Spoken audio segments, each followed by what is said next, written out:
রাজধানীর মিরপুরের ৩ নম্বর ওয়ার্ড, যেখানে মাদক, সন্ত্রাস, চাঁদাবাজি আর কিশোর গ্যাংয়ের দৌরাত্ম্যে দীর্ঘদিন ধরে আতঙ্কে দিন কাটাচ্ছিল সাধারণ মানুষ। দিনের পর দিন চুরি, ছিনতাই ও অপরাধমূলক কর্মকাণ্ডে অতিষ্ঠ হয়ে উঠেছিল পুরো এলাকা। নিরাপত্তাহীনতায় ভুগছিলেন বাসিন্দারা, ছিল না স্বস্তির নিঃশ্বাস নেওয়ার সুযোগ। ঠিক এমন পরিস্থিতিতেই এগিয়ে এসেছে স্থানীয় উদ্যোগ। পল্লবী থানা স্বেচ্ছাসেবক দলের আহ্বায়ক মেহেদী হাসান বাবু এবং মিরপুর রিপোর্টিং ক্লাবের যৌথ প্রচেষ্টায় চালু করা হয়েছে সিকিউরিটি গার্ড কার্যক্রম। উদ্বোধনী অনুষ্ঠানে মেহেদী হাসান বাবু বলেন, মাদক, সন্ত্রাস ও কিশোর গ্যাংয়ের দৌরাত্ম্যে দিন দিন পরিস্থিতি ভয়াবহ হয়ে উঠছে। সাধারণ মানুষের নিরাপত্তা নিশ্চিত করতেই আমাদের এই উদ্যোগ।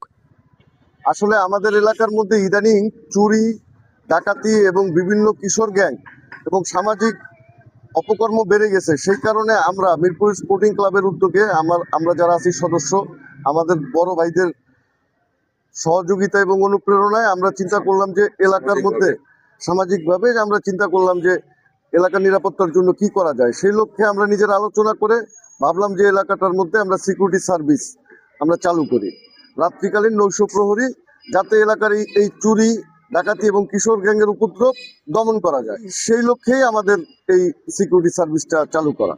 ইতোমধ্যে ৩ নম্বর ওয়ার্ডের গুরুত্বপূর্ণ পয়েন্টগুলোতে মোতায়েন করা হয়েছে সিকিউরিটি গার্ড। এছাড়াও মাঠে সক্রিয় থাকবেন মিরপুর রিপোর্টিং ক্লাবের সদস্যরা, যাতে দ্রুত অপরাধ দমন এবং নিরাপত্তা নিশ্চিত করা যায়। এই উদ্যোগে স্বস্তি ফিরেছে এলাকাবাসীর মাঝে। তাদের আশা, এবার বদলাবে পরিস্থিতি, কমবে অপরাধ, ফিরবে নিরাপদ পরিবেশ। জননিরাপত্তা নিশ্চিত করতে এমন সময়োপযোগী পদক্ষেপকে স্বাগত জানিয়েছেন সবাই।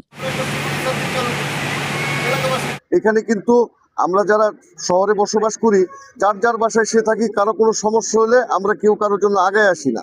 আমাদের এই সিকিউরিটি সার্ভিসের মাধ্যমে একটা মেসেজ যাবে প্রত্যেকটা বাসায় যে কারো বাসায় যদি কোনো সমস্যা হয় তাহলে আমাদের মিরপুর স্পোর্টিং ক্লাবের প্রত্যেকটা সদস্য তার পাশে আছে। যারা আমরা সদস্য আছি, আমরা নিজেরাও পালাক্রমে প্রত্যেকটা রাত্রে আমাদের অনেক টিম আমরা তৈরি করছি। এক এক সময় এক এক টিম কাজ করবে এই নিরাপত্তা কর্মীদের সাথে। আমাদের এই টিমটা আজকের টিমটা হচ্ছে এটা 1 সপ্তাহ করে আমাদের শিফট করা। আমাদের 1 সপ্তাহ পর পর আপনাদের সাথে সব সময় থাকবে। ঠিক আছে, চলেন আমরা মারতে। আপনারাও আসেন। আর তোমার